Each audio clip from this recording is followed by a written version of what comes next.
Wouldn't it be great if you could ask your data anything at any time? Like, how are sales this quarter? How's the new marketing campaign performing? What does the overall health of the company look like? And actually get answers right away with charts and graphics and actionable information. You can with Domo's AI and data products platform. Domo lets you channel AI and data quickly, securely, and innovatively to deliver measurable insights wherever and whenever you need them. Anyone on your team can use Domo to easily prepare, analyze, visualize, automate, and distribute data, all amplified by AI. Domo goes beyond productivity. It's designed to transform your processes, helping you make smarter and faster decisions and drive real growth. All powered by Domo's trust, flexibility, and years of expertise in data and AI innovation. The world's best companies rely on Domo to make smarter decisions. See how Domo can help transform yours. Learn more at ai.domo.com. That's ai.domo.com. The Agile Brand.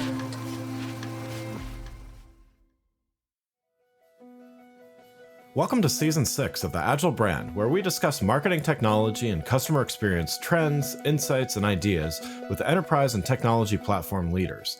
We focus on the people, processes, data, and platforms that make brands successful, scalable, customer-focused, and sustainable. This is what makes an Agile brand.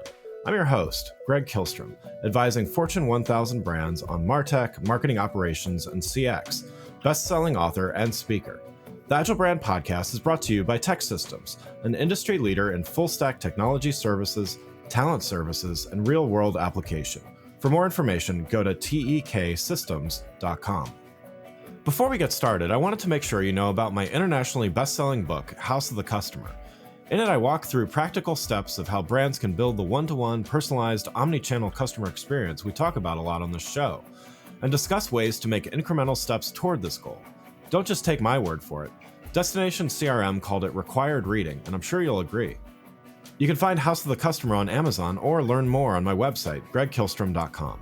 Now let's get on to the show. Today we're going to talk about how to make a bigger and more meaningful impact in highly competitive industries and get some insights on what we learned from 2023 and what that means for brands and marketing leaders in 2024. To help me discuss this topic, I'd like to welcome back to the show Mark Nardone, Chief Marketing Officer at PAN Communications. Mark, welcome back to the show. Greg, great to be back. Appreciate you having me on again. Yeah, looking forward to this conversation. Why don't we get started? Those that didn't catch the last episode you were on last year, maybe give a little background on your role at PAN, as well as a little bit about what PAN Communications focus is. Yeah, we're a integrated marketing and PR agency. We've been in business for close to 30 years, focused mainly in the B2B tech and healthcare technology world. You know, our work is pretty much centered around clients that are looking to kind of build a lot of brand awareness, kind of connect that to a lot of the demand generation activities that the rest of their team are working on, and align specifically to some of their growth initiatives. So kind of those things in a nutshell kind of center around really what our focus is as an agency. We are data driven. So I think this topic today is going to be really cool as we maybe lean into some of the other areas that are coming at us on the AI world. And we use a lot of intelligence to inform the campaigns and the stories that we're building on behalf of our clients. So 100% focused in B2B tech and healthcare. Great. Well, yeah. So let's dive in here. We're going to talk, as you said, we're going to talk about a few things today, all centered around how brands can make a bigger impact when faced with stiff competition. Certainly, in the industries you work with, lots of stiff competition, as well as increasing customer expectations. So let's start a little bit by talking about 2023 and what we learned. So it was nearly impossible to avoid talking about AI in every single show last year. I maybe in one episode it didn't come up, but I'm pretty sure we talked about it in every show. So I'm just going to start there. You know, AI made a big impact on many parts of our lives last year, starting with the hype around ChatGPT, but expanding well beyond that, beyond a single product and a single company. What's your perspective on, why was it the right time and place for that to happen? I mean, there's a lot of factors here. I'll try to keep it really tight for you, but when you pull back, I think a lot of them, there's like just this perfect moment in time that came together. There was the simplification of AI based on how it's accessible, with the rollout of ChatGPT and a lot of the other Gen I tools that kind of launched, there's the real life examples that supported those too as we moved through the year. So like the coming together of really great examples and use case studies, the technology that advanced to where it was really consumable on our end.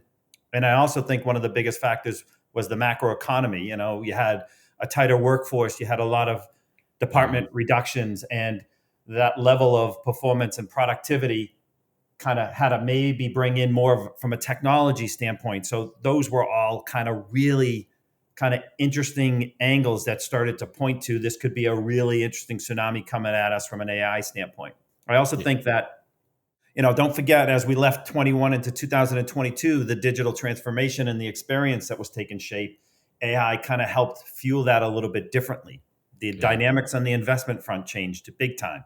You saw VCs starting to jump more and more into AI, whether it was the way AI was being verticalized, whether it was the way AI was helping kind of legacy brands better transform their go-to-market strategies. Like all of that kind of like came at us. And then the last thing I'll just mention here is just the explosion around data, Greg. It was, it's nothing that's new to us, but my goodness, the amount of data that came at brands, at key kind of business processes to make smarter, more intelligent decisions, the pressure that came with the explosion of data coming at you because of the promise of AI, it just kind of like magnified why 2023 was just a really great moment in time on this kind of disruptive, innovative technology that hit us.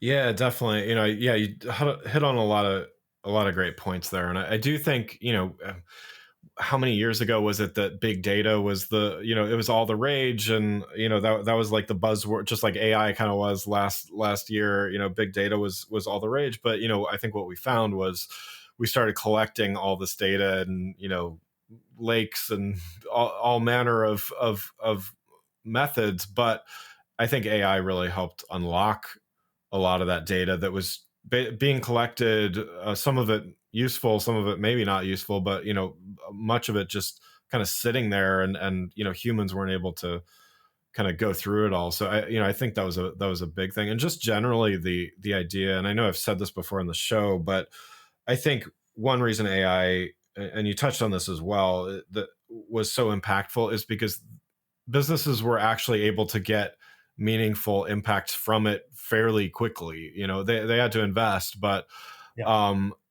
just curious if you'd agree with those points.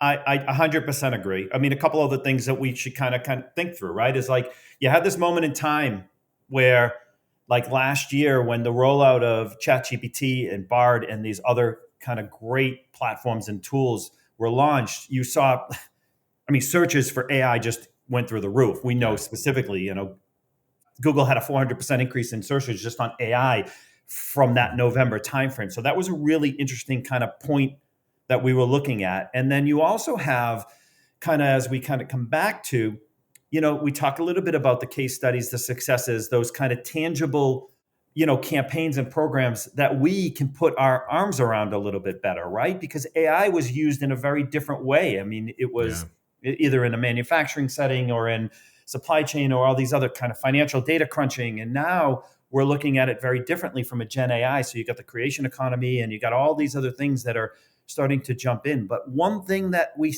can kind of think through as we kind of get into 2024 a little bit is, all right, so what happened a few weeks ago with ChatGPT where they froze the market for a few days? Yeah. Like that was really interesting what happened, right? You saw brands building businesses on the promise of ChatGPT, and everything happened with regards to the leadership team there and the investors and the board. Market froze. Coming out of it, what does that mean? It just makes businesses wake up a little bit more to diversify their AI offering off of a few different approaches and platforms and not just a single brand. Because I think brands were in a really uncomfortable situation when they saw all of that transpire and they saw their businesses potentially hitting a standstill because of all of the issues and kind of situations that were brewing at ChatGPT and OpenAI at the time. Mainly, I'm talking about OpenAI. And then I think when we kind of get into it, the regulations, I mean, there's more we're going to see coming out of this from a regulations standpoint, right? You saw what happened in the UK. So I think it's going to start to hit a point next year where, AI is going to evolve now to be more, obviously it's real, but more kind of legitimate in the way at which we work with it, incorporate it, and kind of be very, very open and transparent with it. Yeah, and I'm sure you have a unique perspective on this. As you mentioned, your PAN, your agency works with a lot of technology brands, and so I would imagine that impact of a lot of companies didn't position themselves as AI based or AI heavy or whatever. I'm sure in September of 2022, but I'm curious about the impact that it had on how AI was being used as a competitive differentiator, and how did the success of the Chat GPTs and a handful of platforms kind of change the way everybody was talking? Look, I can address this kind of twofold for you, Greg. One is, let's think of the legacy brands that we have and the way at which they were trying to kind of revitalize their business. And here comes AI. So how do they incorporate AI into their overall processes, platforms, engagement strategies, experience strategies with customers, prospects, and businesses? Like, it just added a different fuel to their fire now. So they pivoted a bit. They looked more modern.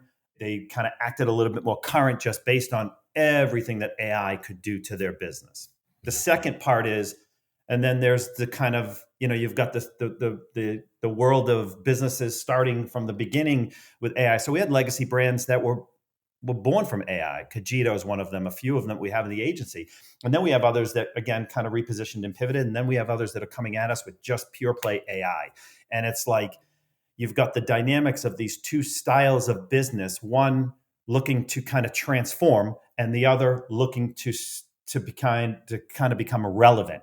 So, because they're launching or they're thinking about ways at which they continue down the path of utilizing data and AI, for the better of their business. So those were two interesting things hitting us. And then I guess what came out of it was, at the end of the day, simplicity is going to win. If you can simplify the way at which you're trying to tell your story, whether you're a legacy brand that's reinventing yourself, so whether you're an AI born bred AI first company, I think the way at which you simplify message, positioning, how you identify where you're looking to go with this from a business standpoint, the audience that look at the way you're kind of trying to communicate and bring in, I think, there's a lot packed in that answer, Greg, but I'm just giving you a sense of what came at us. Our client relations team at the agency, which I talk to often because, we have a really interesting voice of the customer strategy at the firm. It's just like, I think at one point we surveyed our client base, and of the 100 clients, about, I want to say almost 60 to 65% of them were AI focused or had elements of AI involved in their overall approach. Yeah. Well, yeah. And, to your point, I think there's a lot to say on this because there's a lot of dimensions to this, which again, I think, I don't think AI needs any more PR than it's already getting. But, I think there are a lot of dimensions to AI that are pretty meaningful, as opposed to, there's some other technologies out there that their time will come probably, but, it's a little harder to see practical benefits. And here we have it making more of that immediate impact that we were talking about earlier. I'm wondering, this show's airing in early January. We're recording it a couple weeks earlier. So, things change quickly, but not that quickly. Here at the end of 2023, beginning of 2024, would you say, are we still in like peak hype for AI, or, are you seeing things settle down a bit, or, where do you see us on that, maybe on that hype cycle? I mean, as the year draws to a close, I think we're seeing an inflection point right now. Where the hype is being met with a little bit of skepticism. So, some of the criticism around AI for everything all the time, it's kind of caught up to us a bit here, right? Because we had that boom that was driven kind of like from a lot of the expectations and the promise, but by also the kind of the fear of missing out and kind of being a meaningful brand as you contribute to this kind of evolution in the industry. So again, a lot packed in there, but if I peel it apart, democratization and access to AI, critical, right? So that's going to probably continue through. You think about it through the lens of healthcare as an example, right? I mean, cost of care, cost of patient, value of care, like AI plays a role in all of that. Like as a patient, you look at all your data and AI is able to kind of present you and you're that much more informed. It's like for the better of AI is kind of like just an interesting thing we're going to start to see come out. I go back to those real life examples, right? And some of the other stuff that we know is going to continue probably on. I think there, as I said, you met with the skepticism, but a better experience. I think there is no doubt that customers, consumers should be having a much better experience with the brand based on data, AI, personalizations. Brands should understand the behaviors of the buyer a hell of a lot better, right? The sentiment, the tone, the interaction. And I kind of always like to kind of peel it back to be better with AI. That's kind of been a common theme for me throughout 2000. Just be better with AI, be transparent, build trust, use it to create ideas, but just be better with it. And sometimes it's like you get caught up into the amazing wave of these advancements that we have going on.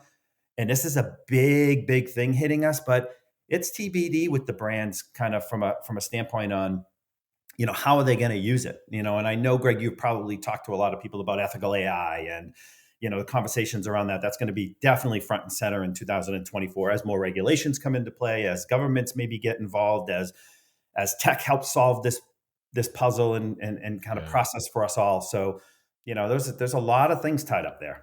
Yeah. I mean, I think it's to your point about now that the hype is kind of, it's probably solidified in a few different areas and categories and stuff. It's, I think that, 2024 is going to be kind of a reconciliation of, we had a bunch of people using a bunch of different, like a bunch of people experimenting with stuff, which is what happens. And I think it's good and it's natural, but that's scary to a lot of brands when there's ethical concerns, as you mentioned. It's a little risky when there's regulations coming down the pike. And it's also just, there's a lot of unknowns. If you've got, thousands of employees and they're all using their own flavor of AI to create work, like there's got to be some kind of, standardization and governance and all that stuff. So to me, it feels like it's maturing quickly, but it's maturing to that stage where probably, we're probably going to have a very different conversation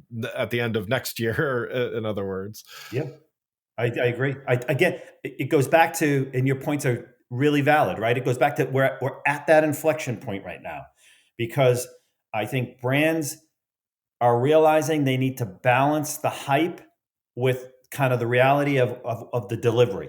And so it's like, you can't just jump into AI because you feel like, you need to catch the wave of AI from a conversation and kind of help catapult your brand to another level from an awareness standpoint. You've got to back it with substance. And that substance can't be misleading.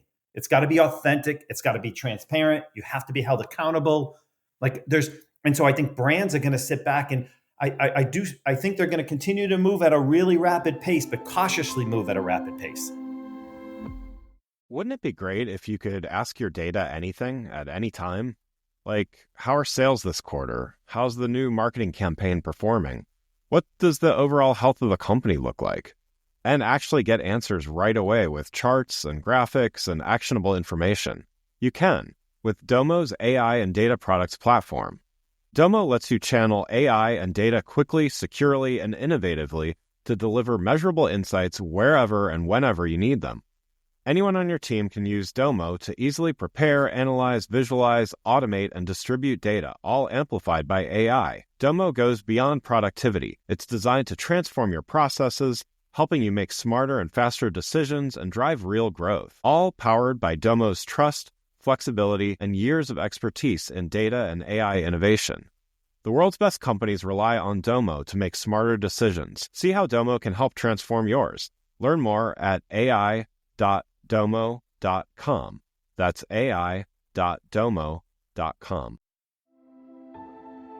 Out of curiosity, certainly your clients were very much impacted by this, and a lot of them probably already using AI, others, considering how AI could impact business and things. What about your agency, how did AI change the way that the agency either does its work or is considering doing things? What was the impact there?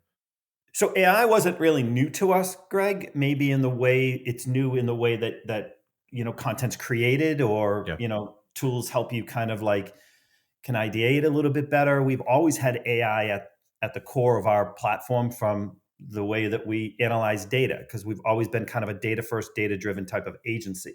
Mm. It's allowed us, and it will now take it to another level with regards to the intelligence. You think about what AI does to kind of arm you with better knowledge sharing and knowledge building. You think about your program's performances as these clients hire you to kind of activate campaigns. How do you measure performance? AI allows us to get much deeper, much finer, and showcase kind of impact.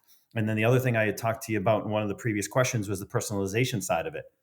How as a marketing firm, you're able to take content, analyze audience and behaviors, and really personalize your approach to the way at which you're creatively thinking about the ideas and the campaigns and actually executing in measurement. But I also like prefacing at this point that part of what makes firms unique and different. I don't think there's going to be any agency out there, or there shouldn't be any agency out there that just standardizes on everything AI. The human side of AI has to remain very, very relevant. Yeah. You have to be able to take the data, analyze it, move it to action, make sure it's delivering the right impact. It's like the analysis you add on top of the data really, to us, makes the agencies and the creative skill set out there kind of just go to another level. I mean, there's going to be tools, right, Greg, that are out there, whether it's content creation and sentiment and tone analysis, that agencies are going to have to adapt to. No question about it. But I do think that there are things we're doing as an agency to inform our clients better and to prepare us for what's ahead. We've built an internal task force. So all we do from the task force is stay way on top of the developments and everything that's happening, and apply that knowledge from an ethics standpoint to both our clients on how they should be going about certain things, as well as how we operate in our kind of approach and philosophy around AI as it relates to our industry, because that could get lost very, very quickly. And there is no point in an agency's reputation where you can take AI and kind of treat it as your own. It's got to be this kind of full breadth of how you're using it. So it's knowledge sharing, it's ideation, but it's only ideation to a degree where you're using the data to really move it. And then you've got to put your secret sauce on. Hey, you've been there for a while. Put the creativity around that idea that you might have used these tools for, and bring it to client, specialize it and personalize it. Yeah, no, I love that approach, and yeah, I'd love to hear how that task force goes, and I think that's a great idea. So we've talked a lot about AI already so far. Just curious, outside of that realm, because we're also kind of just recapping 2023 and talking about the year ahead. Anything else that notable that changed, evolved, that didn't have to do with AI? What else did you notice trend wise? A lot. Yeah. Oh my God, this could be its own segment. I mean, we had, as everybody, we had so much change taking place in 2023. Whether it was the economic factors, consolidation in the industry, unfortunate circumstances with some of the brands with regards to layoffs and recalibrating the workforce, how we work as a business, how businesses work from a hybrid, high flex kind of Yeah. standpoint. But I think when you peel it apart and get to kind of the business side, the buying decisions and the buying powers changed. It moved to kind of committee based personas, where Mm. maybe before you knew exactly who your ideal client and audience was, in some cases the CMO. And now the CMO is surrounding themselves with really, really great demand gen people, content marketing, corp comms, right? They come together as a committee and they weigh the benefits of bringing in an agency, the type of skills that they want to work with from a business perspective. And it's now it's becoming a much wider bench of decision makers, and that changes. And I think this is happening across the board, Greg. It's just not with our business. I think businesses in general are getting to more of that kind of committee based decision, committee audiences. So that's kind of a big dynamic change. I think the other thing that's happened is We're starting to kind of look more at, so of course, based on the limited resources, expectations were not adjusted. So I think, from a team standpoint, you're working with clients that might have pulled back on resources, but expectations stayed the same. That's a tough balancing act, right? And what I mean by that is we started to get pulled more into the full funnel activity of what we're trying to do with the brands that we're working with. How do we impact the top of funnel? How do we make sure we're helping them move down the funnel and having the right experience? And how are they converting? Are we putting stories out to market? Are we making sure that the story is integrated, Greg? That's really important. How are we telling a story across channel? How are we optimizing that story so that it's hitting the audience at the right ideal time? And then more importantly, how are they coming out of the funnel? And how are we working with them to make sure that they're staying close to their customers, building loyalty, retaining their customers, growing with their customers on the organic growth side of things? Like all of those factors that I just kind of reviewed with you have presented a really interesting challenge, yet great opportunity for our agency moving forward. Yeah. No, great. So, and to your point, we could probably spend an entire episode, talking through some of that stuff as well. But no, great insights there. So last topic I wanted to touch on here. The last time you and I spoke on the show, we talked a lot about content and the impact of content, why great content is still matters, and I think in light of the AI conversation, to kind of go back to that, I think it's worth re-exploring that. And my perspective with Gen AI and all of the tools, there's going to be some consolidation with tools and everything like that. But it makes it easy to create content. Therefore, there's probably going to be even more content produced. There's already a lot of content of, I would say, questionable quality already being produced, but a generative AI makes it even easier. So probably more content gets created. Quality, iffy with some of this content that doesn't have a lot of oversight and a lot of strategy behind it. How do brands stand out when they don't necessarily have the resources to compete on volume or even on breadth of channels? Not every marketing team can be omni-channel and effective in that way all the time. How should these brands be thinking about the impact of their content given these kind of scenarios? Well, I think you started to hit on it a little bit. I think your mindset going into 2024 is you have to be focused on qualitative content. You have to look at, those indicators that say I'm creating the right content, I'm driving the right audience to my pipeline based on the style of content I'm creating. I'm bringing in the right titles that matter based on the tone and the pain point I'm solving through my content. And it's not a quantity game, Greg. I think if you go at it as a quantity game, you're going to sacrifice quality. There's no question about it. And I think a brand will immediately be exposed trying to stay up with the pace game and rather not the substance. And so I kind of always boil down to find the voice. Yeah. As a brand, find the voice. AI is going to take you so far, but find the voice. Who are your subject matter experts? What are your executive leadership teams? What's their vision? What's their purpose? What's their value? What's the customer voice?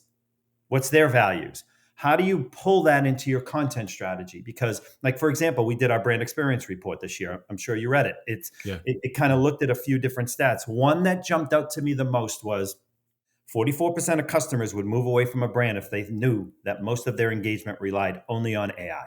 Think about that. If that customer experience was fueled just based on an automatic AI response, the customer is going to see that, and they may face a retention and a loyalty issue based on automation replacing the voice and the overall experience. And that's kind of become, a pretty interesting factor. And it kind of, because as a brand, you want to make sure you're kind of enabling a really good, consistent experience on behalf of the customer and the employee. Yeah. It's like, and it goes back to qualitative, campaign driven. Make sure you're diversifying your content. Make sure you're showing how that is moving across channels and optimizing. And I know you mentioned like not every marketing team has the ability to move these pieces across specific channels, but I do think they have to look at tone. They have to look at brand personality. They've got to look at voice. They got to make sure that runs through their content strategy. Don't overwhelm yourself with so much focus and you dilute your ultimate value as a brand. it's okay to hone into 2 or 3 different subjects and go deep. Yeah. Yeah. I think that's great. So your agency works with a diverse array of clients with, all with different strategies and needs and objectives, of course. But, I'm wondering, are you seeing any common themes in some of their areas of focus for the year? I mean, the subject we just left around quality of content is Yeah. absolutely a theme. We're an agency that was started in PR and has evolved to do a lot of other areas around the integrated playbook, whether it's integrated with teams or integrated with skills and developing these kind of activation strategies. So content sits at the core, but man, the ever evolving story. How do you make sure you're evolving the story? How do you make sure it's remaining fresh? How do you pivot to take advantage of market opportunities? How does that all drive an unbelievable share or power of voice from an awareness standpoint? Big common themes that are coming at us right now, Greg. So you Yeah. peel it apart. Positioning, message positioning has been a topic. I think brands are tired from 2023, really tired. They're fatigued. They are looking for kind of to be energized with kind of maybe new market conditions, new growth opportunities, revitalization of their brand and their positioning. So I think that's all coming at us with how do we help them build a better, new, fresh story. We did an assessment. We call it the growth phase assessment, and it looked at where brands are at as they head into 2024 around the transformation of their brand and or the disruption of their brand. You know what I mean? We looked at Yeah. it through not so much a growth, but kind of like, where are you at your brand and what do you want to do next year with it? And it kind of all came back to story and content and kind of measurement and how you could help take the essence of the brand and fuel growth. How can you tell a better authentic story? And I mentioned earlier, but the measurement side of everything is really, really becoming critical. It's always been important, don't get me wrong, in anything that we do on the marketing side, whether it's the brand and how they measure performance, or how the agency measures performance with the brand. But what we're doing on the measurement side with the qualitative analysis we put in with the pull through of a message or the expansion of an executive team and their voice sitting in a market versus the competitors, and how we are able to analyze and show key indicators to specific valued sections of either websites or content that they're launching, or it's just like, man, it is an awesome time to be in marketing right now based on what's ahead. Again, it was tired 2023. I'm excited to see 2023 hit a reverse and see you later. I'm excited for 24. And because of everything we just talked about, AI, content storytelling, new ways of looking at data, sharing intelligence, all those kind of great things. Yeah, I love it. Well, Mark, thanks so much for joining. One last question before we wrap up here. You've given a lot of great advice, great insights already. I'm wondering, what's one next best action that you'd recommend for leaders out there listening who want to make that bigger impact in 2024? Where do you see the biggest opportunities here? There's the power of the micro moments coming at us right now, like these micro moments where you can capitalize on industry happenings, trends, business performance, business milestones, and how you kind of move that into the ability to kind of create really great content that takes advantage of that moment in time. And, how that lathers over to a tighter community that you're trying to build with the customer, the employee, the stakeholders, all of that. Those are things that we're going to continue to work together and solve, right? Though there's no 100% proven answer to that. But I do feel brands, teams, they're tired of just looking at things through a transactional lens. They want to become more strategic. They want to become more campaign driven. They want to reach higher up into the expectations and the performance that they can drive to hit a brand and the equity that brand's trying to build. And I think the next 12 months are going to be really pivotal to see that all come to fruition. Yeah, that's great. Again, I'd like to thank Mark Nardone, Chief Marketing Officer at PAN Communications, for joining the show. You can learn more about Mark and PAN Communications by following the links in the show notes. Thanks again for listening to The Agile Brand, brought to you by Tech Systems. If you enjoyed the show, please take a minute to subscribe and leave us a rating so that others can find the show more easily. You can access more episodes of the show at www.gregkihlstrom.com. That's GregKihlstrom.com. While you're there, check out my series of best-selling Agile brand guides covering a wide variety of marketing technology topics, or you can search for Greg Kihlstrom on Amazon. The Agile brand is produced by Missing Link, a Latina-owned, strategy-driven, creatively fueled production co-op. From ideation to creation, they craft human connections through intelligent, engaging, and informative content. Until next time, stay agile. The Agile brand.